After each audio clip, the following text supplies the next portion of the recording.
Hello, my stars, and welcome back to my channel. I'm Basil, and today I will be reading That's My Mother by Cove_XOXO. I don't know if I said that name correctly, but yeah, on AO3. This is a one shot, so it's gonna be kind of quick, but yeah, I hope you enjoy. Now, here's the summary. When Izuku comes home, he expects his mom to be there. When she isn't, he goes and finds her. Finally, Izuku thought, I can finally go home and rest for a bit. His mom had a day off today, which she absolutely deserved, after 2 months of working full-time 7 a.m. to 8 p.m. She had continuously apologized to Izuku every evening and left a new "I'm sorry, Izu" note on the kitchen counter every morning. She truly hated not being there when he came home or when he left. But today she will be home. She'd be home and she'd hug him like she always used to. She would kiss him, tell him she loves him, make his favorite food for him, watch all night movies with him even though she doesn't like them and they've seen them a million times already. But the most important thing is she will be there. Izuku won't be alone, and that's what mattered. Izuku had a bad day. First off, getting a bad grade.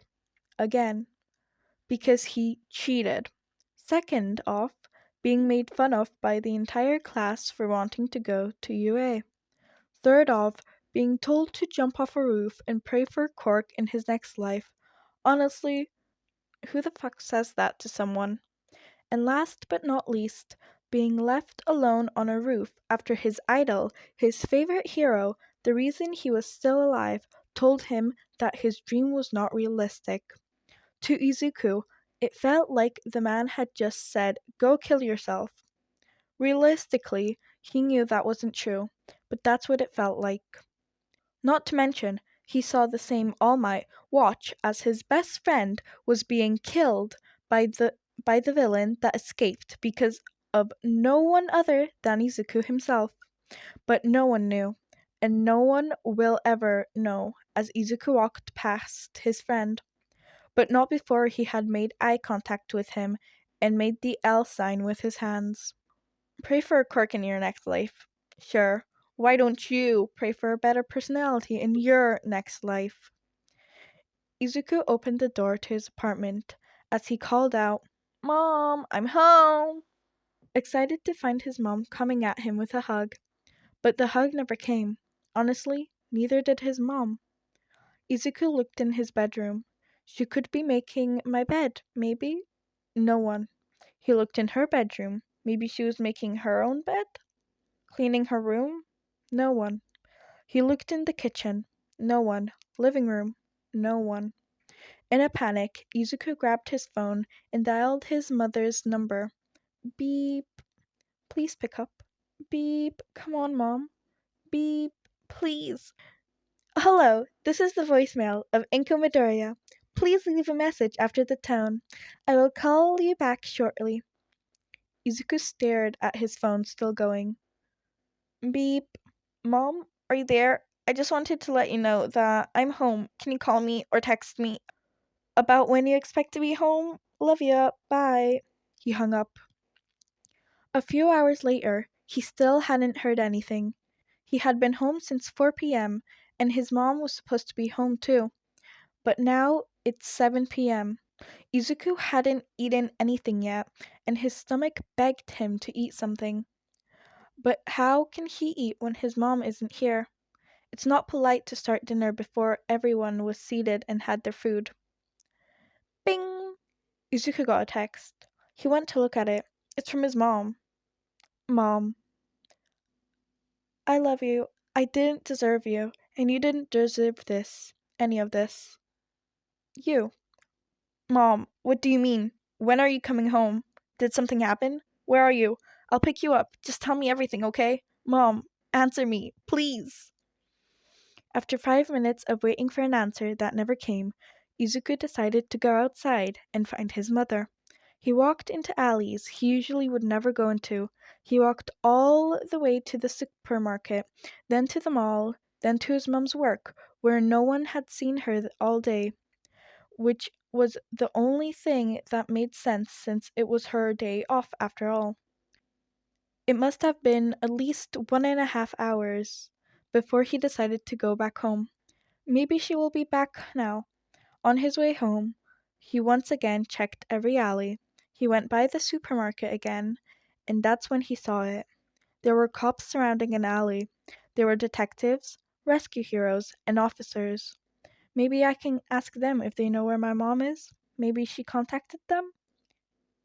Excuse me, sir? A detective with short brown hair standing by the wall looked his way. What's the matter, kid? Isn't it a bit late for you to be alone out here? It's quite dangerous.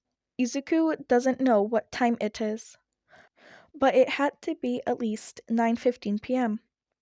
Izuku felt tears welling up inside his eyes. He tried so hard not to cry. He couldn't cry. Not now. He needed to tell the detective what happened. Why he's here. My mom, he said as he wiped his eyes from the tears that he couldn't contain any longer. She didn't come home. He managed to get out before he broke down and officially started crying. The detective shares a look with his colleague before he kneels down and puts a hand on the decrying teen's shoulder and says, "Can you tell me what she looks like?" Izuku, breath shaking, in the regular interruption by your sob, explains what his mom looks like.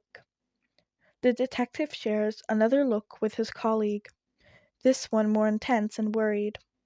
But Izuku didn't notice. The only thing on his mind was his mother. Come with me, kid. I'll take you to the station where I can talk a bit more about your mother, okay?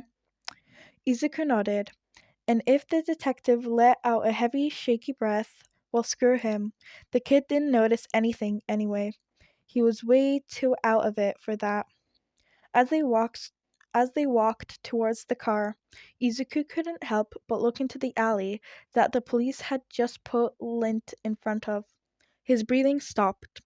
His heart dropped and broke as he saw his own mother lying in a pool of blood with her severed head half a meter away from her body. The boy let out a horrific scream, one that will haunt the detective for life as he noticed the boy had stopped following him. "That's my mom!" the boy yelled as he fell down to his knees. He couldn't look away if he wanted to. And oh boy, did he want to. "That's my mother!" The detective grabbed him by his arm and put him back on his feet. "Come on, kid. Everything will be okay." "No, please!" Izuku tried to get out of the detective's grip and run towards his mother's unmoving body. "Mom!" he yelled. "Mama, please!" he cried. But as much as he screamed, as much as he cried, she wouldn't come back. She will never come home. She'll never hug or kiss him again. She will never tell him she loves him again, or make his favorite food. She'll never stay up with him, watching movies she hates, or tug him cozily into bed. But worst of all, she will never be there for him again. He will never see her smile again, outside of old pictures. He will never see her again. Izuku can't handle it anymore. He snatches his wrist out of the detective's grip and runs. He runs as fast as he can, which is pretty fast considering he has to run away from Katsuki every day. He can hear people calling out to him, but he keeps running. He will forever be alone. Inko had had a day off. Finally, she's so tired she could honestly just stay in bed the entire day and just sleep.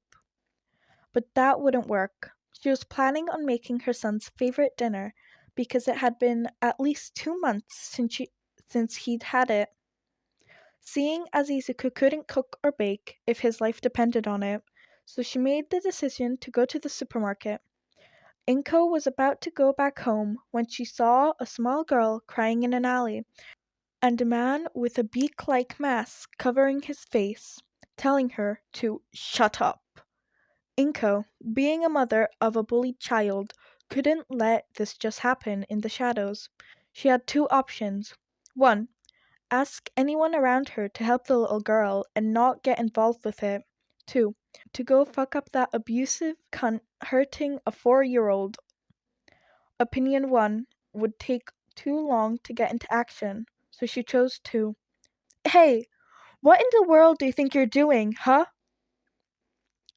The beak freak turned his head to look at her. After that, no words were spoken until Mr. Beak Cunt was sitting on top of her with a meat knife to her neck. Inka was crying. She had good reasons to cry. She would never get to see her son again, and this little girl would, knowing abusers, get the blame for her stupid actions and get in even more trouble and even more pain than that she already was. She could see her own son in this little girl. So many differences, but so alike. They shared the same worries, not for themselves, but for others. They shared getting hurt from a young age without having done anything wrong. They didn't deserve this. The world doesn't deserve people like them. Any last words? The beak bitch looked at her with impatience. My son, Izuku. She stopped for a second to catch her breath after fighting this bird-ass wannabe guy. Please, text him. Tell him I love him. He doesn't deserve this. Any of this. Beakley grabbed this woman's phone out of her pocket.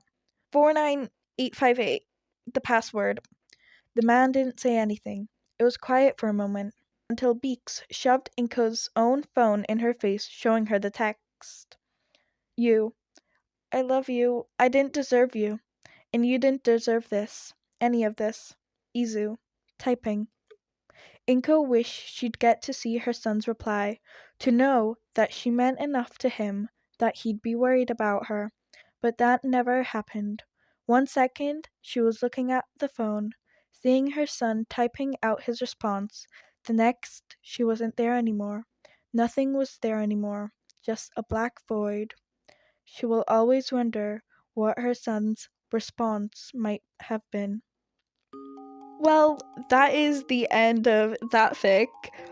It was super sad, but it was also really nice to read, and I hope you also enjoyed it as well. I didn't really have much to say about this because it was so sad. But like, I do like how it switched from first Izuku's point of view to then Inko's point of view to how it happened. So we don't just have a one side of it. But yeah, that's like all I really wanted to say about this. There wasn't really that much, all except that this was an amazing fic and extremely emotional. But yeah, that's it. And if any of you guys have any fic recommendations, you can always put them in the comments, and I would love to see them. My Discord server and socials are in the description down below, so you can go check them out. But yeah, that's the end. Now, I hope to see you again in another video. Bye, my stars!